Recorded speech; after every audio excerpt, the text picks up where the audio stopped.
Welcome and so.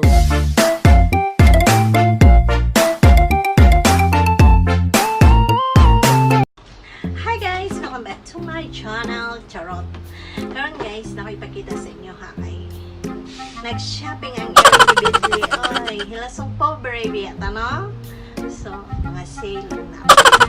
Hindi na taka-afford atong mga dinag ko. So, pakita na ko sa inyo ha. Ang una na akong ipalit guys, earrings nga tag $20 lang siya gikan sa H&M. Charot! Dati 79 siya guys. Hindi mo makita. Kita nyo. 59. Then, so guys, ang tops. Ato nang i-try na kusuoto niya. Ang tops sa H&M. Ting ting ting. Oh. Dili siya sale guys. Dili siya sale pero ma-afford lang kay $79. Hong Kong dollar. So guys, pang-baw pilok guys. Kay street mga tagpilok. Sunod guys, kining pang-blend sponge sa dagway. Kung mag-foundation na ka mo daw ni mga ano. Sus taga nag-RT. Uy, pwede raman good kamot ba? O nga, miniso ni silang doon guys. Tag 19 ra ni siya. Abot kini wala na ako nakita ang resibo. Then sunod, kining concealer pero wala. Dili ni siya miniso guys sa Made in Korea ni siya.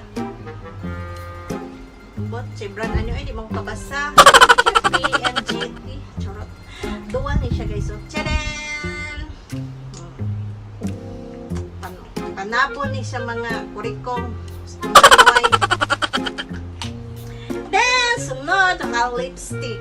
Revlon o ano ni siya lip tint mo niya mo?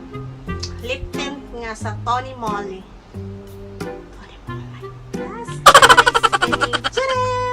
Sa amin guys nga naay suga-suga ko nun eh hilasog yan kanayo Lead Cosmetics Mirror chart tag ano siya 65 Hong Kong dollar ambot pila na dira almost 350 murag ana matang gipamalit sa hilasong pobre so guys listingan ako itong tops, sugsuot o ang earrings kung ano yan top, plus skinny listingan ako so, kadali lang guys, mag-ilis ako Hey, would you mind it if we stayed and talked about the things we hate alike and the weather outside and maybe someday so guys, manani nga itong pagpa-cute-cute dahil sa kamera, no? Wala na ito nagamit ang sa amin guys. Kay lubat maday siya. Tapos muna, hindi na lang ko sa kusina. Kalibangon mga guys. So,